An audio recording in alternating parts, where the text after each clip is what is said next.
it's time for your weekly dose of movie news, reviews, and the occasional rumor. Here's your host, Todd Vandenberg, Lee Vowell, and Rob Steele. This is Cinema Savants. And coming up in this week's show, there's so much trouble you'd think we had a pop-o-matic bubble factory. Yes, one of the Chris's is in trouble. Ben Affleck is in a different kind of trouble. Even Pixar is in trouble. But I'm going to start off with something that's, frankly, probably going to get me into trouble. Captain America. It's not Captain America, it's Captain Marvel, which is a Marvel character. Go figure.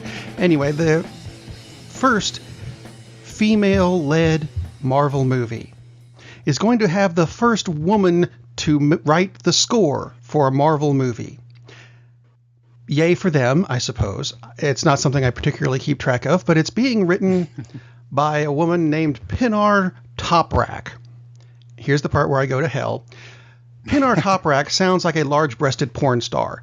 There's my joke. Thank you. I'll be in hell for the rest of eternity. I think she'll do good. I mean, if you want to know about the name, she's a Turkish American. That's where it came from.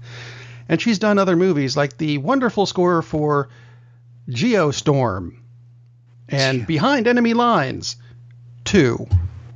I have to admit, I never saw either of those, but you know what? That was an Owen Wilson film with Gene Hackman. Is that what that was? It could have been. John Cena as a Marine. No. I mean, it sounds ridiculous what I'm saying, but I think Owen Wilson was in Behind Enemy Lines too. I think you're right. I lost track after Behind Enemy Lines 1. I just know. I was teasing about the name. I was being silly. It's probably Toprak, and yes, you will suffer for it, I'm sure. Although it's not going to get me in nearly as much trouble as Chris Hardwick is in. Although I have found a lot of inconsistencies in this story.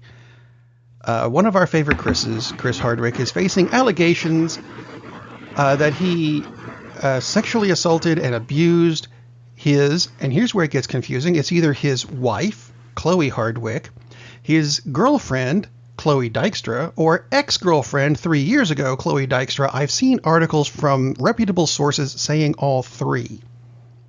I'm confused as to what the relationship is. Oh my gosh.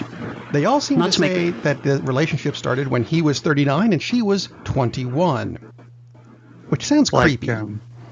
Well, it's creepy. What kind of abuse are they alleging? Is it like physical or sexual? It is emotionally abusive. Allegedly sexual assault was involved. There are some allegations that he has beaten her, some that he hasn't. All we have so far as a result of all this is AMC has dropped the show Talking with Chris Hardwick, and the Nerdist website has disavowed him completely, to the point where it doesn't even say, oh, he's one of the founders. He's just gone entirely. My hope is that Chloe is one and the same, like the girlfriend turned into the wife, and that he's not just abusing lots of different Chloes. Yeah, that's just weird that there's not a consistency in the story so far. Not that I'm hoping he ever did it. Let me just put that out there. I hope he didn't, and if he did, he's much worse than saying something about a female composer. But I'm hoping at least it's one person. Although if it's one, it's probably several. One is too many, but yes. Yeah, of course. I want to say first that I think actually this is all a complete factitious story. This is fake news. That it was actually Lenny Dykstra. And it was consensual. And aside from making a terrible joke, I had written that in my notes, and I said, no, I'm not going to make a Lenny Dykstra reference. That'd be too easy. Yes, I'm so happy that. And probably true too. Well, sadly, he was arrested this past week, wasn't he? Again. Yes. It's a baseball thing. Look him up. Back to my fifth favorite Chris. Unless this is true, then he drops off the roster. Yes. You know, part of this, and we've talked about this several times, and we all are obviously. And if it's not obvious, it should be obvious. We're all in support of the Me Too movement of correct treatment for what happens in these situations. But the fact that there are apparently 3 different versions of this story, that kind of tells me that maybe AMC jumped the gun a little bit. I mean, if the story isn't even straight, Don't you actually want to find out if there's some truth to it before you drop the guy? That just, again, it's like, okay, someone makes a claim. I think the thing with it is that the claim has stayed relatively the same. It's always, sexual abuse and physical abuse and emotional abuse. It's who Chloe is, Chloe's relationship to him changes. And to me, if there's some question as to what the relationship is, why are we taking the statements of fact, as she puts it, to be absolutely true? It's like one person says one thing, the other person says the other thing. And obviously, if it's true, yes, he needs to be gone. Right. Yeah. But can we maybe find out that? Because, again, how do we not know that this isn't just, now they've broken up? Or, from one article I saw, they had broken up 3 years ago. Right. Which again is one of these things. It seems odd that you would wait till now. And maybe it just took the moment and the movement for her to feel empowered to say this. And again, if this is true, obviously we are supporting Chloe, whatever her last name currently is. But maybe they should wait for a little bit of due process, as opposed to someone says something immediately, well, it's true, so let's get rid of him. What exactly are you going to do for Chris Hardwick if it turns out these are all false allegations? Oh, we'll put his show back and the Nerdist will it's just revert to a previous version of its website. It's just this absolutely jumping the gun. I mean, I know this isn't a legal situation yet, but it's not like a jury convicted him just because someone said something and, let's not even check evidence. We'll just take this person's word for it. But, man, I mean, his reputation is damaged by the allegations coming out. Do you really need to jump on it and cancel the show before you've done any checking whatsoever? I mean, like I said, that the allegations may be the same in all the stories, but they can't even get basic facts like, are they married? Yeah. I would think you would want to at least verify some really basic information before you fire the guy. And again, if it's true, he's not on the Chris roster anymore. Change your name, Chris. But can we at least get a little confirmation of what's going on, as opposed to, this is the movement, so anything that's said by anybody is automatically true. It's just, put the brakes on a little bit, please. Yeah. Yeah. Well, you mentioned a court of law. Someone else who's in trouble this week, had to do with a court of law, would be Terry Gilliam. Which made me so sad. This is the story that won't end. For about 10 years now, Terry Gilliam has been fighting to get The Man Who Killed Don Quixote in theaters. Or, as it's called in the South, The Man Who Killed Don Quixote. Anyway. Apparently he had won one court case, which allowed him to put out the film at one film festival, but then he put it out at Cannes. And an appeals court in Paris said, no, can't do that. And now he has to give the rights of the film back to, Paulo Branco, who sounds like the mascot for a football team in Denver, if I'm honest. Mm-hmm. And has to pay damages and fees and everything. Damages and fees. He made the film popular. So that would be helping the movie. So Pablo Branco owes Terry Gilliam money, right? If only it worked that way. But anyway, that's an very annoying story. Yeah, I mean, a guy who's literally been working on this for decades, and now it's taken from him. I mean, that just seems, perhaps it's legally correct, but that just seems so wrong. Yeah, plus there's so many versions of this now. Who knows what even of this movie, who knows what happened and where the origin was, because it's been worked on for so long. But I don't know, it seems like this story, Man of La Mancha, has been remade so many times. It's like, is there any trademark left anyway? It's like, I don't know.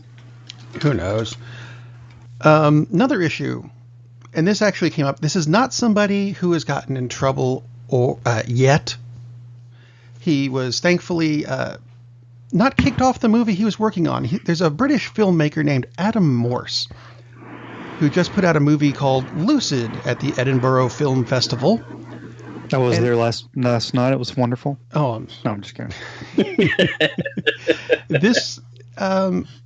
This was a very bizarre story to me. It's not his first film. He did something called The Window back in 2014, but it came out during this movie to the cast, and eventually the producers and people who funded the movie found out that this is a director who's blind.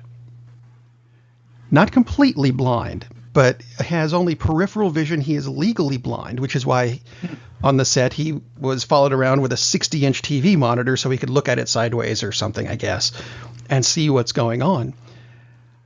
I have never heard of a blind director for a movie before. I believe M. Night Shyamalan is blind. I might be wrong about that, but no, you've just watched his movies and gone, he must be. Hoped in a way, you know. But I saw this for some reason. That's kind of a cool story. He's Lucid is even up for what is it? It's the Michael Powell Award in the Best of British category. Don't know what that is, but okay, sounds good. Yeah, so American Sprinter. That's all I know. I guess he has British Film Awards. Yeah, that's really cool. Actually, I don't know. Even just having only side vision, I can't even imagine that. What is that like? Living life like weird. That. Yeah, that's really strange. So, good for him. He said he was very nervous about telling the people who funded the movie, by the way, I'm blind, halfway through filming, expecting them to fire him. There's a very good story on, where is this? Variety.com. Look it up. Adam Morse, no relation to the shortstop. Anyway. Or the Code. Let's see, but being blind means he's probably safe from something that Disney and Pixar put out this week, which we'll get to the movie itself in just a minute. But this morning, Disney and Pixar actually kind of verified a story I've been seeing something about. The Incredibles 2 may not be safe for epileptic people. I saw a ton of warnings from a variety of sites saying, be careful, there's a lot of strobes, and it may trigger seizures and stuff. And it wasn't just reposting of the same story. It was lots of different written articles. Until, of course, this morning when Disney and Pixar issued a statement saying, all right, look, there's strobes. There might be issues with epilepsy. If you have problems, don't see this movie. Of course, this is after it's already opened. And one of us has even seen it. Todd. Did you have a seizure while watching The Incredibles? I did not. Okay. Yay. Perhaps a seizure of joy, perhaps.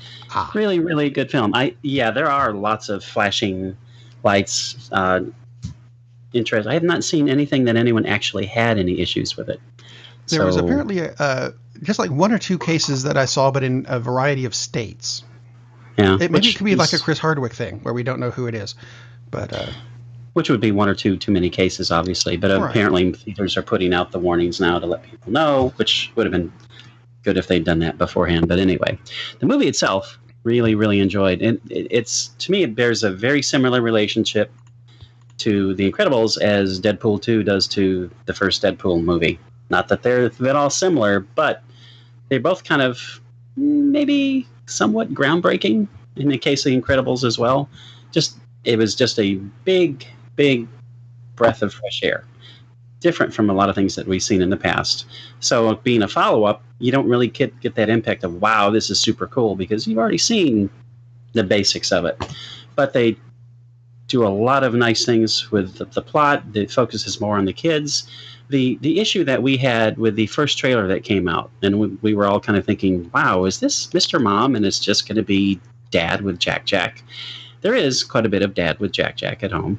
But luckily, they basically showed the worst scenes in that trailer. Really? This is not a case where all the best stuff is in the trailer and you get to the movie and it's like, They actually show very, very little of the best stuff in any of the trailers I've seen. That movie has tons of great sequences. It is somewhat the story of Mr. Incredible being stuck at home as as Mr. Mom. And that's basically the point, because Elastigirl is chosen to spearhead this movement to get superheroes reinstated as being okay for society. And there's a reason that she's chosen, and it goes on from there. One of the things, there's more Frozone, which is great. There are more superheroes that come in later in the story, which is also fine.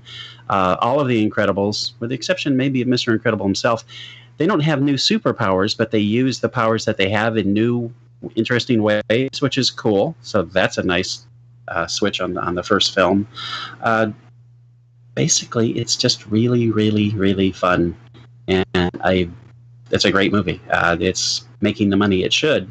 But I also want to mention, we're talking about the problem with the strobes, and yeah, I'm thinking that if you have epilepsy, you do not want to ever see this movie, because there are several sequences with this, and I could definitely say it would be problems. But there is a short at the beginning of it, because it's a Pixar film, so there's a little Pixar short, which is awesome. It's just such a good movie, and it's basically about a relationship of mothers and sons, and that's what it's about. And because it's all of like 5 or 6 minutes long, there's no reason to go into anything more than that. It's just an awesome little show. And it was funny because imagine this: there were kids in the theater next to me, and this kid says, "I think we came to the wrong movie when the short started." And they just kind of leaned over, and was like, "No, this is just like a little show before the regular one. It'll be cool." So they watched it, and and they were laughing and they enjoyed the show, the Pixar short. And then the movie starts, and he leans over to the kid next to him when The Incredibles 2 starts, and he says, "See, I told you." It's like, yeah, totally told him, kid. And one more thing though, Bob Odenkirk plays a major role in the film, and it's great because the character looks like Bob Odenkirk. I noticed that too in the trailer, actually. That's Bob Odenkirk. Totally cracked me up. It's great, and it's there are some little twists and spins that you don't really expect, because you think, oh, I know what's going to happen. It's like, oh no, they went a different way. That's really cool. So Incredibles 2 is very, very enjoyable, very fun, and it's going to make a lot of money, a crazy amount of money. Which goes back to, I guess we're going to hear a little later about another film which isn't making as much money as was expected. No, but we will get to that. There's a couple things between here and there, though. Incredibles 2, great movie, much fun. Speaking of fun and shorts, because this was a thing, Warner Brothers. It's a family show. It's a family show, Rob. Be careful. It's a I know. Okay.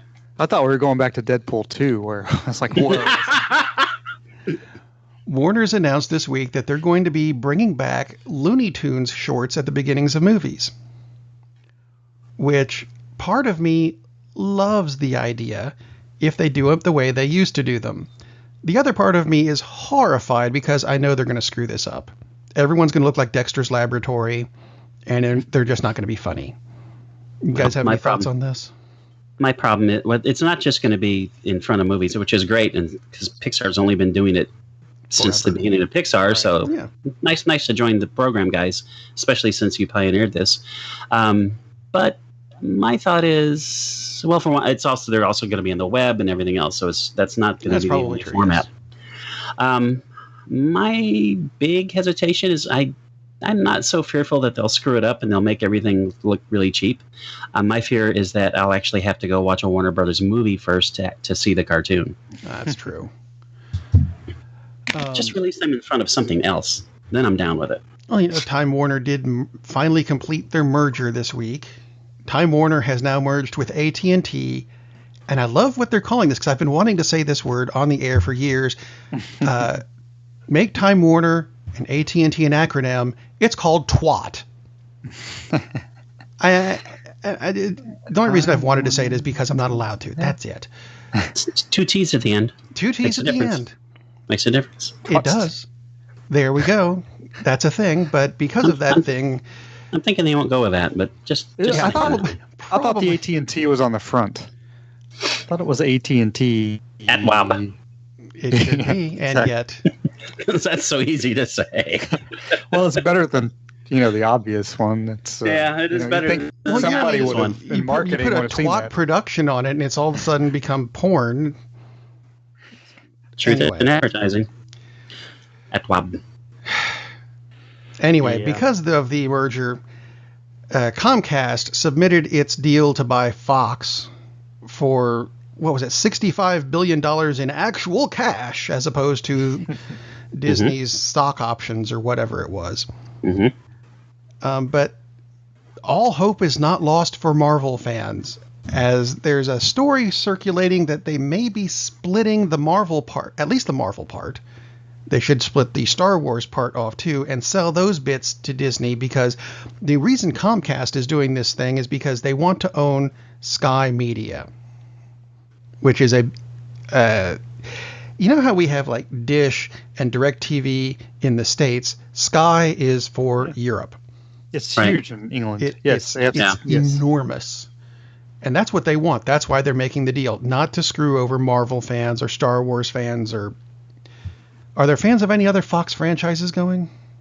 Yeah, I mean, the simple thing would be for Comcast to do the whole deal and then just sell off Fox to Disney. And that's the part they're really not all interested in, and everybody's happy. Exactly. There's also talk that Comcast's deal may not even be accepted anyway, because apparently for tax purposes, Mr. Murdoch is more interested in the stock options.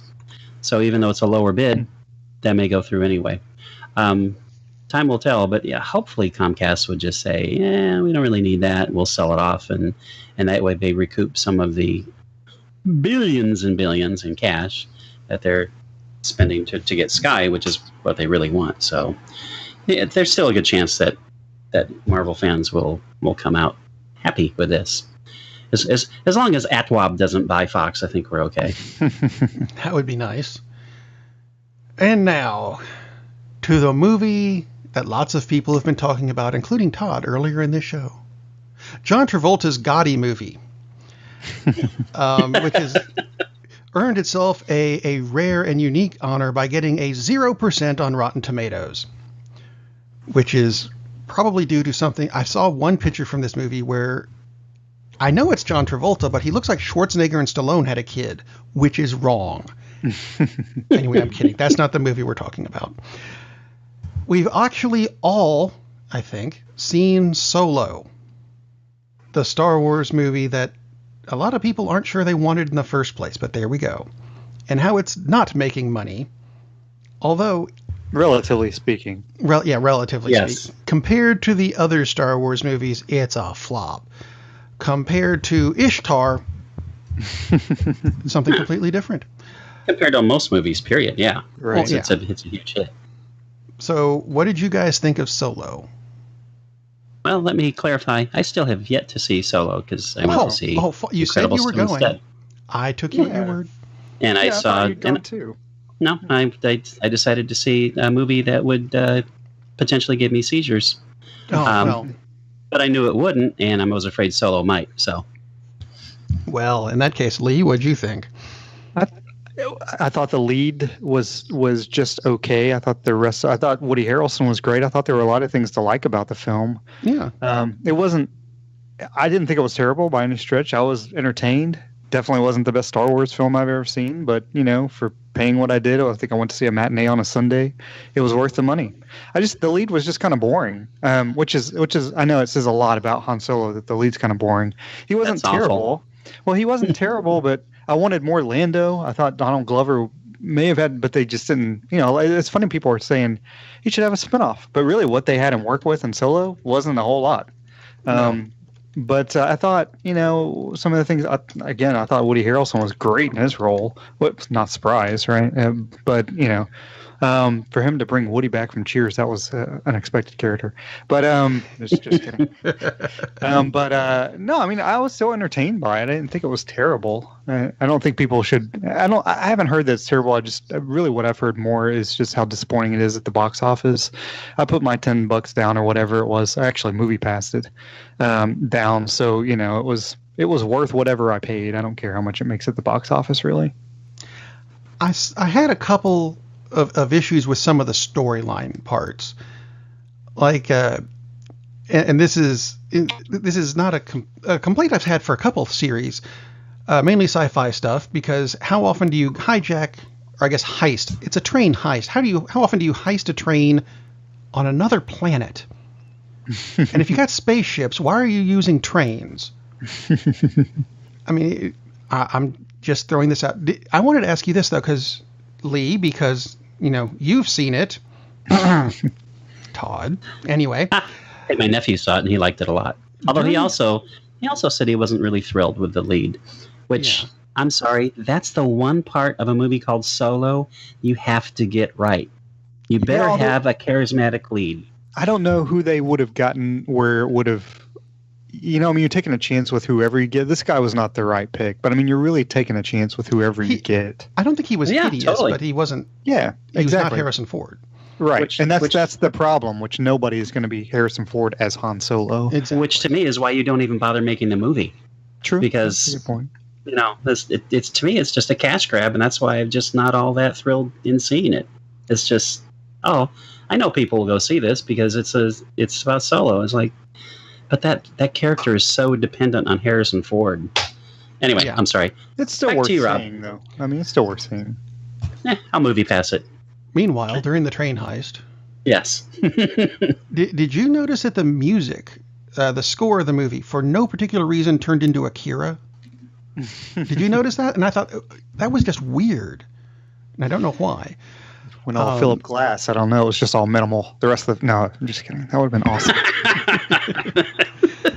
In that case, I'll go see it today. There were a few things in it that I had problems with. Like, every so often, Solo would call his home planet Coralia, which is wrong.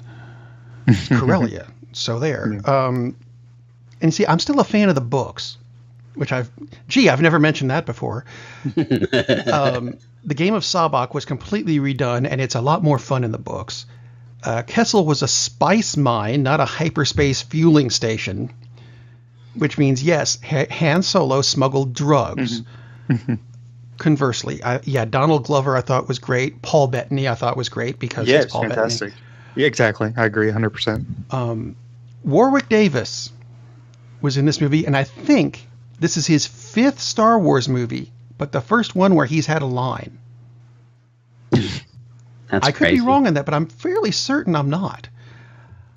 Now, there was a thing at the end of the movie which kind of set up a sequel, which we may or may not get, who knows, where they bring back a character from a previous Star Wars movie that we thought was dead, although if you watch the TV series, that is somehow still canon, even though it's kind of crap. We know he's not dead, but he could be because, and I'm looking forward to the Blu-ray so I can pause it and find this glitch in their holographic transmission that showed someone else. He changed from this one character to an old man very briefly, and it might just have been me going, did he just glitch? I don't know. He changed from Invisible Man into Brad Pitt. It was very strange. It could have been. I don't know. If you haven't seen Deadpool 2, it's yeah. So anyway, but overall, it was a fun movie. I just didn't like it as a Star Wars movie. Yeah, I think they didn't go off script enough from a Star Wars. They should have made it more fun. And the one thing that did detract from me is, this is a giveaway, but he joins the Imperial Force because he wants to be a pilot. That's in the books. Okay, but they just gloss over it. Like, it's like scene and scene. And it's like they could have fleshed out a little bit, like made him like, oh, this is, because it's almost like he had no transition from how he was previous to that until afterwards. You know what I'm saying? He's still the same guy, but if he'd been 3 years in the Imperial Force, maybe I don't know. But anyway, yeah, I agree. Paul Bettany was great, like he always is. I like him in everything, including Wimbledon, which is a fabulous film. If you haven't seen it, it's just even I've seen that, and that was good. Yeah. But yeah, I agree with you. It was a fine film. It was what it was, but it wasn't great, and it wasn't Oscar worthy, and it definitely wasn't one of the better Star Wars films you'll ever see. But it was still entertaining. I have a quick question for you, Lee. You said it could have been more fun because of the lead. The lead could have been more Harrison Ford. Okay. Than he was. Because I'm thinking, I'm going to a Star Wars movie to have fun. And well, yeah, That's a big problem. If the movie could have been more fun. I mean, I know you're not saying that doesn't change what you said about it, but it's like, wow, that's pretty telling. He doesn't ever come across as having, and maybe hardly anybody could, as Han Solo. And I actually thought about Rob during the movie, so I'll get to that in just a second. But he didn't come across as now I'm worried as the confident Han Solo. Rob would have been an excellent Han Solo. Well, maybe. That's what I got from the previews. That's the thing. Yeah, because he doesn't come across as... No, he doesn't. Hey, we're just winging this, and I've got all the confidence in the world it's going to work out, because he doesn't really come across that way, and I think that was the biggest detriment to the film. The funny thing is that Rob always says Han Solo, and they make a reference to that in the movie. Yeah. So you have to go see it to figure it out. Wanted to ask you one other thing about it. The ship that... I'll call it Paul Bettany's ship for lack of remembering of his character's name. Did that not look like the ship that Melchieth had in Thor 2? Yes. Actually, I hadn't thought about that, but you're exactly right. Yeah. That's really funny. It doesn't fall over and, crush. What did she call Mjolnir? Yum yum. There we go. Which was the best line in that entire movie, by the way. But anyway, going from Thor to his DC counterpart, who is for some reason Green Lantern. I never quite figured out that switch, but it's a good segue for the show since that's where we're going. Jeff Johns, who was not the Martian Manhunter, announced that he was stepping down as DC Entertainment president and chief creative officer. So someone else is going to take over DC Comics, which is kind of sad because he's done some great books. His movies have been kind of crap. But speaking of his movies, he's going to still be writing the Green Lantern Corps film. So make of that what you wish. Yippee-yay-whee. Other DC movies that had news this week. Joaquin Phoenix's Joker movie is being made. They're going to start filming in October. There is not going to be a Batman in it, so oh goody, another version of Gotham. Because... sure, we don't need that. And the next Batman movie is supposed to not have Ben Affleck in it. They've decided to go with a younger Batman because we've never seen that before. So, make of that what you wish. It's Shia LaBeouf. It's Shia LaBeouf. Isn't he the same age as Ben Affleck by now? Probably. Seems like it should be. I hope AT&T crushes Warner's with an iron fist and just scraps their whole mess. Is from last I've read, isn't the Jared Leto Joker movie also still on? Yeah, somehow? That's true. They are making a Jared Leto movie. So we'll have 2 standalone Joker movies, which is fun. With no Batman. With no Batman. Could you be more confused about the direction of where you're going? The story came out last week that James Wan, the director of Aquaman, is doing everything he can to distance that movie from the entire Warner Brothers franchise, which is kind of sad. Asked them to change the logo to brighten it considerably because, of course, it was dark and grim because, you have a movie about a surfer dude. Because none of the movies have any lighting to them.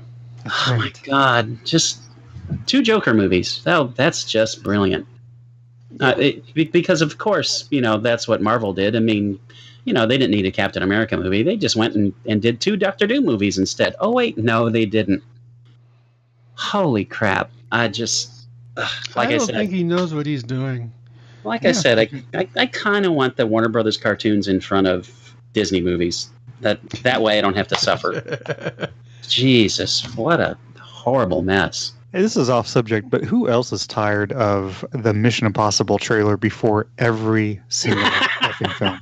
The same Mission Impossible trailer? The same one for any kind of film. It was in Tag. It's every film I've gone to see. Before the book club, it was. Let's go see My Little Pony. Wait a minute. Are you serious? Yes. Every film I've seen. They showed it before book club? Yes.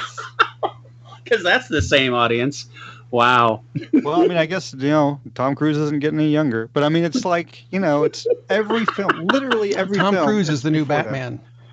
I do have to say that actually would be kind of cool. But I mean, it's like, but you see the trailer and it's almost like, and I'll probably see the film because I like the films are fun and Simon Pegg's in it, yada yada yada. Yeah. But it's just like I can't wait for the film to come out just so I don't have to see the effing trailers anymore. Yeah, I agree. I like the trailer. I like the trailer the first maybe 6 times I saw it. But yeah, it is overload. It is getting to the point I'm like, oh my gosh, please stop with it. Because it is, at least they didn't show it before Incredibles 2.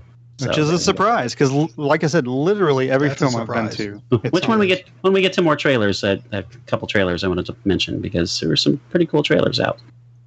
We'll get to those. Almost there. We will. Before that, we're going to go where no one has boldly gone before or something. It's a Star Trek story about the TV series Discovery, where the showrunners, Gretchen Berg and Aaron Harberts, and I'm probably mispronouncing those, but, they're leaving the show anyway, so it doesn't matter.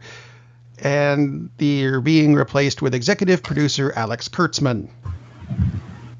I don't have much of a care about this story, but, there it is. They've tagged Alex Kurtzman. See, that's my segue for you, Lee, who saw a movie called Tag. Thank you, Rob. I appreciate being on the show today. Thanks for everyone listening. Basically, my platform today is... No, I'm just kidding. So, Tag is... So there's... I think I've mentioned this several times on the show, but there's lots of movies out there that aren't supposed to be Oscar-worthy. They're really just supposed to be kind of fun movies.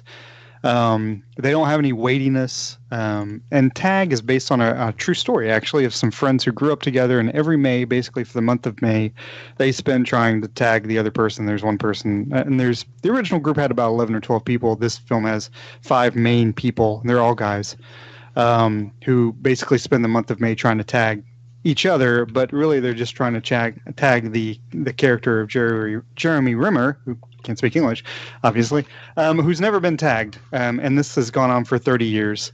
The other characters are the 4 characters, which is John Hamm, who plays... John Hamm plays the CEO of an insurance company, and it really almost plays a little bit just on the very first part of the movie on his Mad Men character. The thing I like about the Jeremy Renner character is they actually play on his action hero character a little bit because he does stuff in the movie to get away from the other characters so they can't tag him in a way that most humans wouldn't do. So that was kind of fun. Ed Helms is really, if there's a main character, he's the main character because what he's trying to do, he's at the start of the movie. But he has told everyone that Jeremy Renner's character is going to be out. He's not going to do it anymore after the next season. And Jeremy Renner's character, I'm just going to start saying Renner because I can't speak, is actually getting married too near the end of the film. So they're trying to fit all that in and tag him and try to fit it in when he's getting married and stuff like that and the rules. But the thing about the movie, like I said, it's based on a true story, and you see the guys who actually did it later in the film, because some of the things that you see in the film, like Ed Helms dresses up like an old woman to try to get to tag Renner's character, and you see it later on, the real guys, and they have footage like the VHS footage that they've taken of each other. Well, there actually is a guy dressed up like a woman, so a lot of the stuff you see in the film is actually true stuff that they've really done, which makes it better. But it really starts off, the movie starts off as John Hamm's character is being interviewed by a Wall Street Journal writer who's played by Annabelle Wallis, who, if people have seen Annabelle, she's in that. She's pretty blonde actress. She's fine. Isla Fisher is in it, and she's fine too. The women almost are secondary, but they become a little bit more primary throughout the film, which is good, and they play on that later in the film. But it really starts off with this. That's how the whole story ended up being made anyways, because there is a Wall Street Journal real article about these guys who play tag every year, as they have for, I think it's 26 years, as it turns out, when the movie was made. So that's real. And there's so much of the film that actually is real that you're not aware of until later in the film. It's like, that makes the film even better. They're not just making this crap up. A lot of this actually happened. But the key of the film to me, the thing that made it fun to watch, because it was for Father's Day, and my girlfriend Donna, said, "Hey, I want to take you out for Father's Day, and you choose." And I said, "I want to see Tag," because I wanted to see something that wasn't an action hero movie, because I've seen a bunch of them lately, and I didn't want to see anything that was heavy.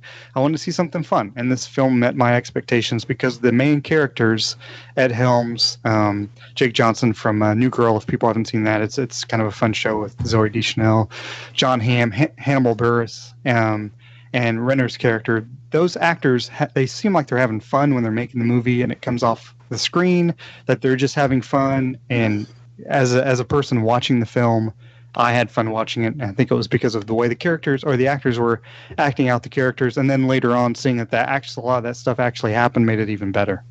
And then there's a scene at the end. There's not like any outtakes or anything, but they play this really saccharine song, and just the way they film it, Renner's singing it, but then the other actors are doing it's Crash Test Dummies. They do that, and Renner's singing it, and then the other characters are kind of emoting with their faces, and it's really funny. But yeah, it was a fun movie. It's not going to win any Oscars, it's not going to be like top 10 list or anything like that. But if you want to go see a fun film for this summer, Tag is worth seeing.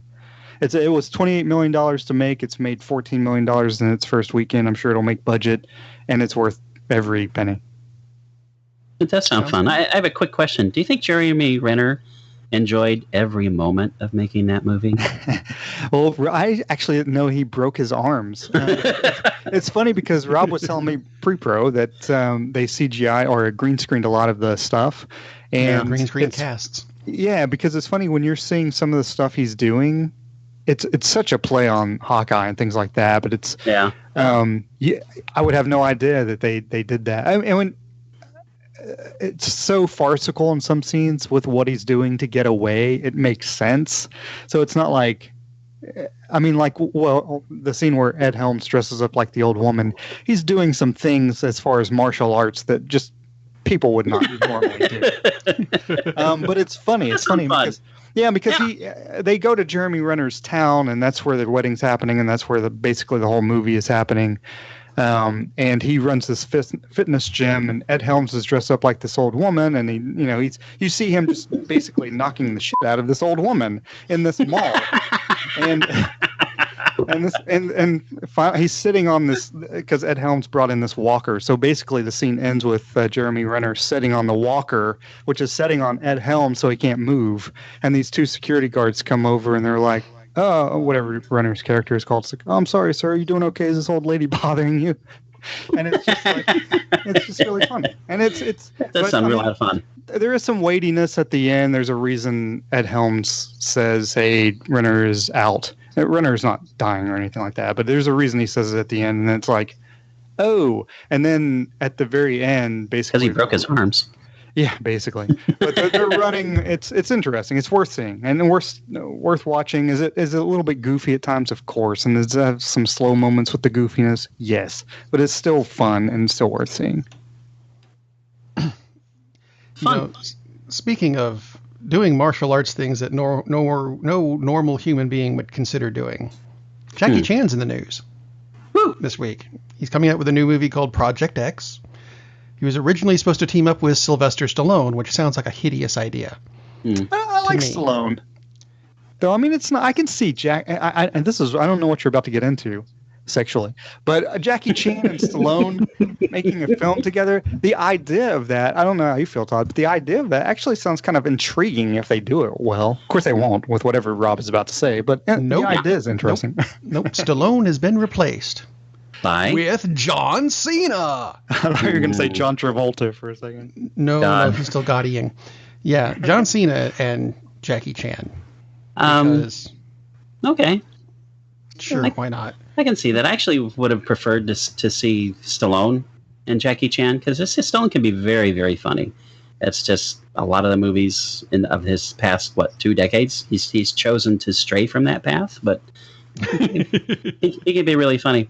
The thing with Gotti, I want to just touch on this very briefly with Gotti getting a whopping 0 on Rotten Tomatoes. It's been a long time since John Travolta has been in a movie that either made money or did well with critics. Just looking through the ratings The movie previous to this is called Life on the Line. Hey, also got a 0. Never heard of it. On Rotten Tomatoes. I Am Wrath on 11%. Criminal Activities, a whopping 48%. Is that the one where they say, I am Wrath? I am Wrath.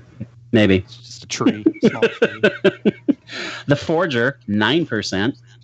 I mean, it says a lot. Man. Sorry to interrupt you. It says a lot that I've never heard of any of these films. Yeah, From Paris with Love. I have seen that. Not seen the film. I've just seen the title.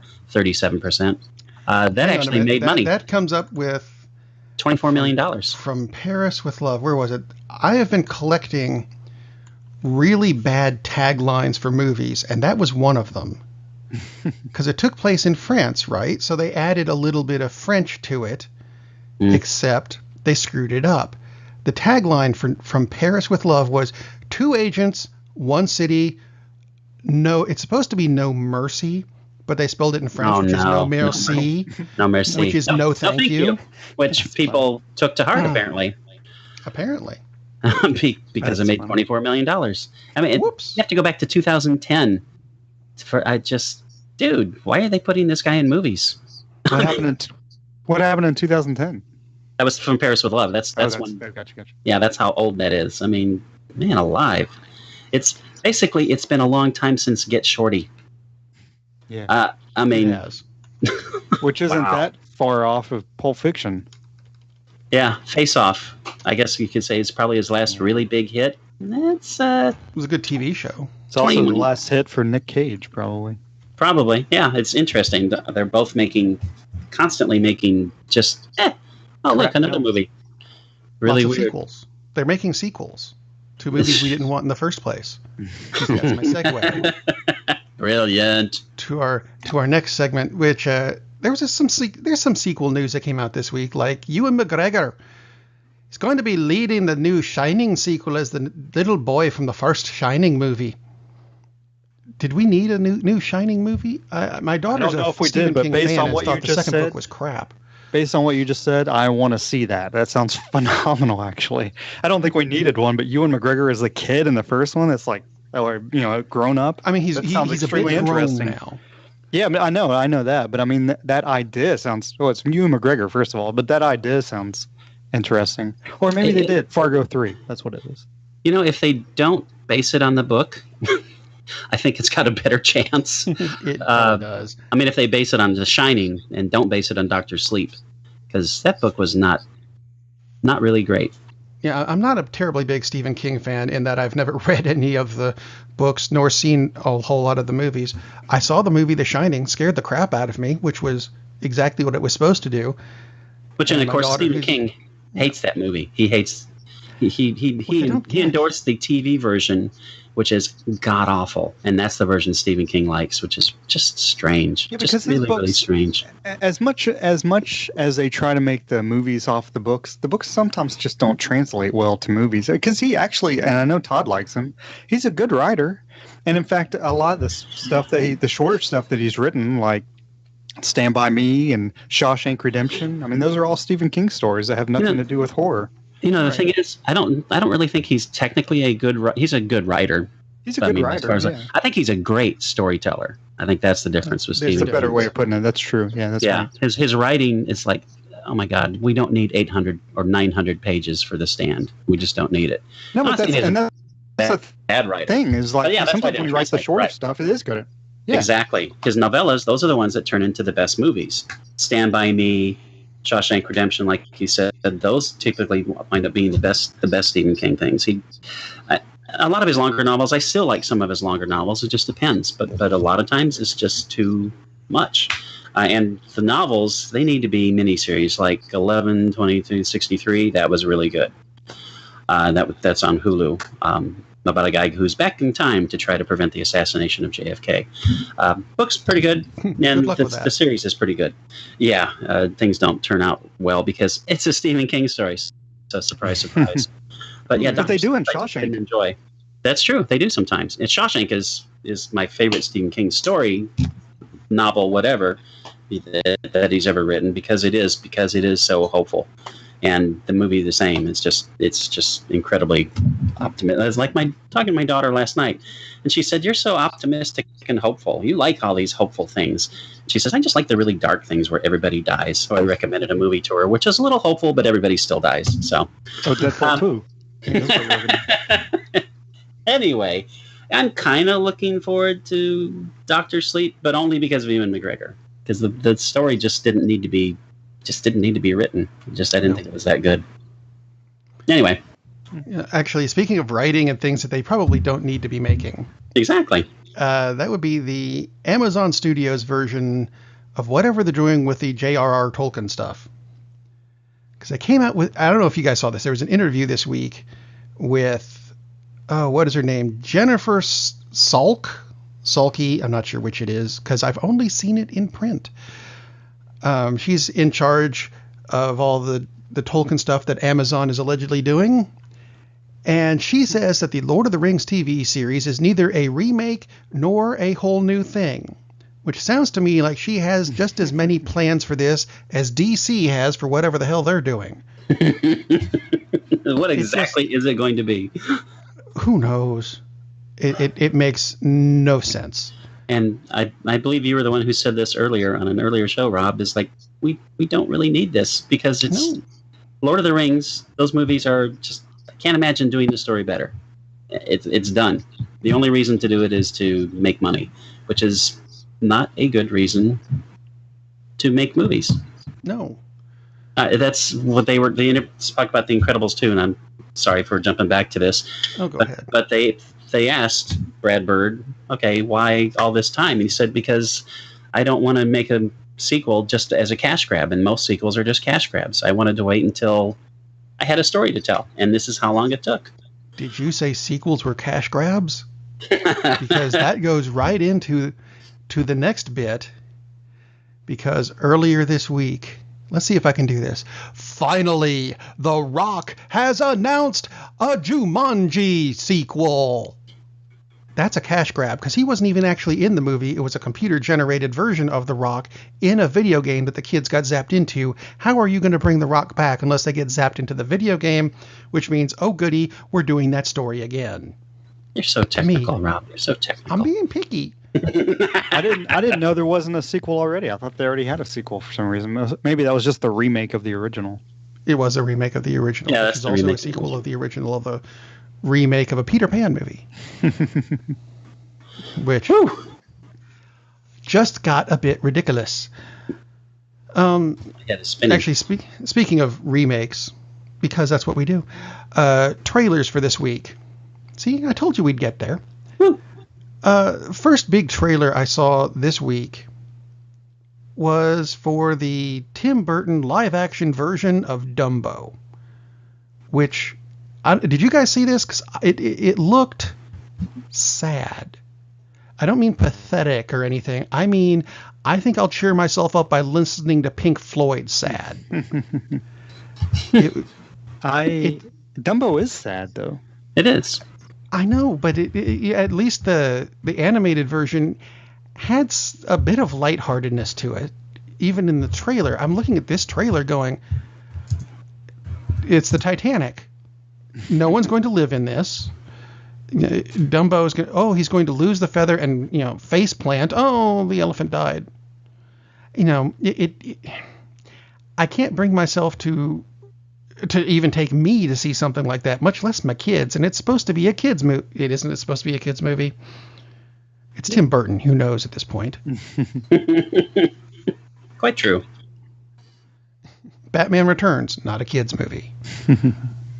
Just saying. What did look like a kids movie was the Grinch trailer, which, if I'm honest, the original How the Grinch Stole Christmas animated version was brilliant. Mm-hmm. And this trailer just makes it look like a waste of Benedict Cumberbatch, who is the Grinch, by the way, in case you didn't recognize his voice, because you shouldn't. It doesn't sound like him. I mean, So I've seen the trailer, and my hope for the movie is because they have a Stephen King reference in it too, originally, like right away, because that's what he's reading when he throws it on. I see.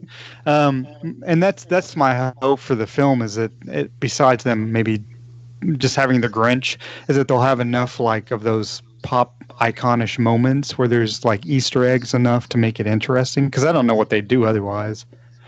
Because it's based on whatever it's based on. Dr. Seuss did write another Grinch thing, so it could be that. But I mean, I don't know. I have hopes for it just because it's Benedict Cumberbatch, and the fact that they started with that Stephen King reference. I was like, oh, maybe this actually will have some merit. Because the first time I saw the trailer, I totally missed that, and I'm like, this is complete crap. And then when I saw on our website. Yeah, well, I'm sure it is. But the second time I saw it, before the Mission Impossible trailer, I thought it was, much more interesting. And it's Cumberbatch. So what they should do is Cumberbatch and John Hamm film, because really one is the English version of the American actor, because they're both just really serious actors who do really goofy stuff in real life. Just FYI. That's the end of the show. Thanks for listening. What other trailers did you... Todd, you mentioned you saw a couple you wanted to talk about. Yes. Ralph Breaks the Internet. The trailer looked really, really funny. Wreck-It Ralph, I was thinking, when I finally watched it, and I was like, oh, this is much better than I expected. This movie looks really, really good.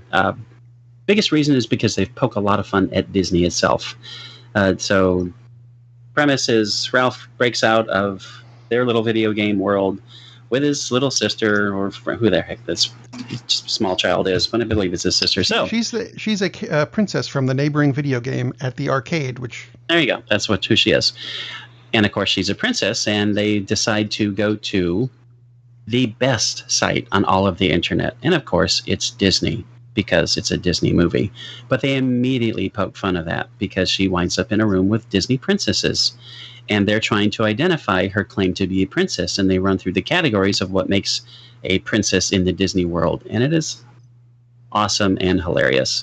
The only one I want to mention is the two princesses who ask if she has been either kidnapped and abused. To which she says no. And then they determine, this is why she's a princess. It's just such a great... And everything in the trailer is really, really funny. So I'm actually looking forward to that. But the fact that it's very wink, wink. It's letting people know, yeah, we get it. So I thought it was just great. The other trailer, which surprised me, and this may actually be a decent movie, and don't cut me off. Give me 20 seconds to explain, is the trailer for Bumblebee. I mentioned that last week, how it didn't look hideous. Yeah, it actually looks like maybe they finally did a Transformers movie correctly. Well, no. And what, I'm not going to go that far. Yeah, well, the thing is at first I thought it was a trailer for a remake of Herbie the Love Bug, which I thought, that's kind of weird and sad. But the fact that it has Haley Steinfeld, which that's a plus because she's an excellent actress, and the fact that it's making the story small and personal. It's not about the end of the world again and again and again and again. So this may actually work because it's told on a smaller scale, which God knows they need to, because they keep getting bigger and bigger and it gets more boring and boring, which is why I haven't seen, I don't know how many Transformer movies now, because the trailers just look like, I saw that 6 years ago. I saw that 5, why? Don't need to see it again and again and again and again. And of course, John Cena is in this because John Cena is in everything. He's the new Chris. He is the new Chris. He's the new Dwayne Johnson, who's in everything. How many movies has that guy got to his credits at this point? Yeah, in the last 2 years. 16, right? Yeah, pretty sure if they must just talk. It's like, hey, I don't have time to do this because I'm doing 2 movies right now. Can you handle this, John? I'll see if I can work it in. It's pretty. But if it's a straight-to-video thing, they get the Miz. God. Well, how are they not in the same film? Have they not been in the same film at this point? Surely they have. Or they get John Travolta. Yeah. Or Benedict Cumberbatch. Because, although speaking of Cumberbatch, he and Peter Dinklage and Tiffany, although I spelled this wrong in my notes, it's Tiffany Haddish, are all being sought for the movie version of Spamalot. Hopefully not for the same role. I would hope not. But that goes straight into, that Spamalot is a spin-off, I suppose, of last week's greatest TV program of all time of the week, being Monty Python, which I watched I watched like 15 episodes of that this week. Because I have that kind of time and a sick kid who hadn't seen them yet and went, Dad, this stuff's weird. Yeah. Yes, it is. I showed it to Fiona, and I think she enjoyed it a little bit. But I remember as a young age, I don't know if it's because Monty Python to me is like it's everlasting. I would find it funny when I was 15 or 85. Right. But I don't know if it's a generational thing where, like, when I was 15, I found it hilarious. Flying Circus and the movies hilarious. And when I show it to her, I still find it hilarious, but I'm like, she's not finding it as funny as I thought she might. And I just wonder if visually she's seeing things differently than I'm seeing them. It's not the humor. I think it's the visuality of the show itself, because it's just so rudimentary, BBC in the 70s. But where's the cell phones and the computers and stuff? Well, what you do is you stick your finger up one's nose and then the cell phone. Yeah. Put it in the other nostril to end the call. Exactly. It's in stereo if you put it in the other nostril. That's at the same time, though, yeah. But that was last week's greatest TV program of all time. What's this week's? This week's, it is my turn, right? Because I've lost track, actually. I believe you're correct. Sticking with the BBC, so I've got like several shows I wanted to do with this, but we've brought up Doctor Who a lot. Have we? We have. Over the years that we've been doing this show. And I thought, you know what? It's about time we talked about it a little bit anyway, because it's the longest running sci-fi show in the history of ever. Yes, it started in 63 and ended in 89, then started up again in 2005. And it's the same series, in case people were still confused by that, because a lot of people thought, oh, they just started it over. No, same series, including guest stars from the old version in the new version. And I'm bringing it up again because Jodie Whittaker, who's playing Dr. 13, had a birthday yesterday. Happy birthday, even though you're still very young, and that's annoying. Happy birthday, Doc. Started in 1963 as a show about a Time Lord from Gallifrey who has a time machine that's supposed to camouflage itself wherever it goes, but he got stuck in London when they had police boxes still, and it camouflaged itself as a police box and stuck that way because the chameleon circuit is broken. Fine. So wherever he goes in time and space, it's always a police box, which kind of became iconic in a weird sort of way. But the thing about the series, and I think the reason for its longevity, is not the acting. If you go back to the 60s and 70s, it sure as hell isn't the special effects. Look at the string. That's not it. It's the stories. Because they came up with some really incredible and intricate stories to put into this series that even today you don't get in other series. There have been other time travel series that don't do it nearly as well as what Doctor Who has done. And now with the new series, the one that restarted in 2005, we're finally having special effects start to catch up. They're not quite there yet, but it's a TV series. You can't have that big a budget. So it's a spectacular series that, frankly, you can actually start just about anywhere. Although I'll recommend Tom Baker's years, which would be, 71, I think? When did Tom Baker start? Because, yes, there have been Jodie Whittaker being the 13th character or actor to play the character of the Doctor. Because every so often, the actor wants to leave, so the character regenerates, gets a whole new body, whole new personality, but keeps the memories, which is kind of a clever way of doing it instead of the old soap opera thing of the part of Bob is now being played by Steve. And you kind of go, oh, okay, whatever. But I thought that's one of the clever things I think that they put in to keep the series going. You guys can jump in at any. Are you even still here? And you are correct. Tom Baker was 1974 was his first year. Tom Baker, to me, Tom Baker for a lot of people, I guess, is like the iconic version of Doctor Who, because I think that's probably... He's the one that shows up on The Simpsons. Yeah. and he's more or less the iconic one. I mean, I haven't seen nearly all of the Tom Baker episodes, but I have seen several of those. For me, the iconic Doctor Who is a more recent one. It's David Tennant. It's just such a cool concept because every Doctor is different, and I don't mean just a different actor. I mean they're very different personalities, even though they're the same person, which is kind of strange. Which gives the show more depth and more room to explore different things because they may even be in the same situations, and frequently are, that a previous incarnation was in, but they respond differently. How did we get out of this last time? Yeah, exactly. But they're going to respond differently because they're different. They're different people. So I'm not as big a fan of the Doctor as you are. I'm not sure anybody is, but it is. Yes, just, there are. But it is. I don't have the tattoos. But it is a phenomenal show, and especially, like you said, because the strength of the show is the writing, and that should be the strength. I mean, of everything. It certainly is good writers. Special effects. Did you know Douglas Adams of the Hitchhiker's Guide to the Galaxy fame? Wrote several episodes of Doctor Who.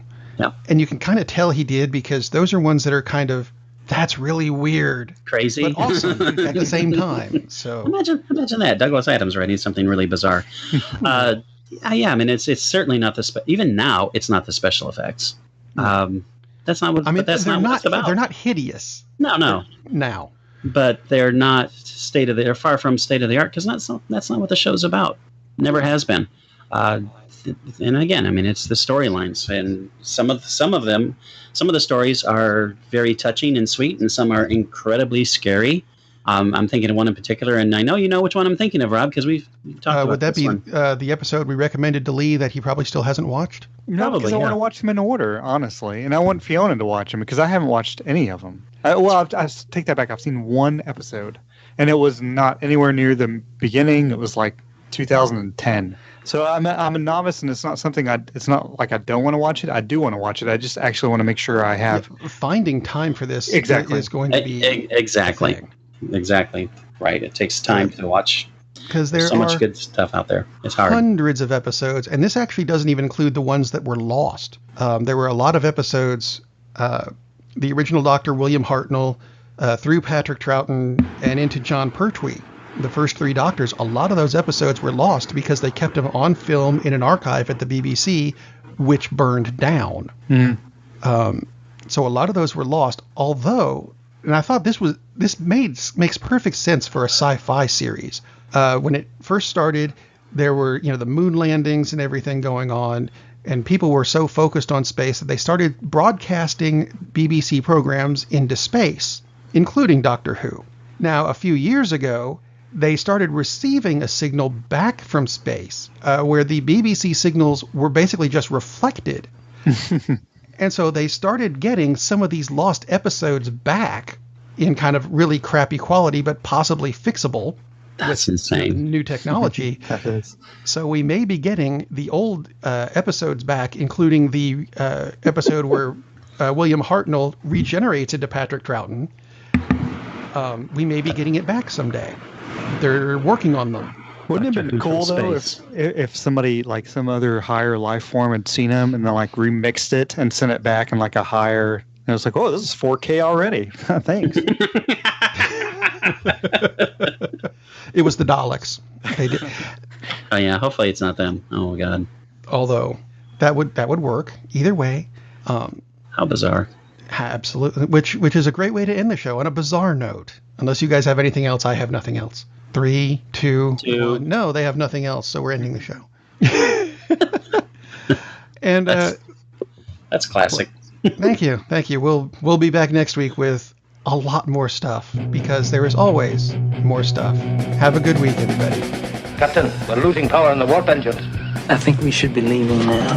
I'm going to go home and sleep with my wife. And on that unusually harmonious bombshell, it is time to end. I am very disappointed! Man, we have a weird job. It's shameful, but, it's a living. And like that, he's gone. Darn, that's the end.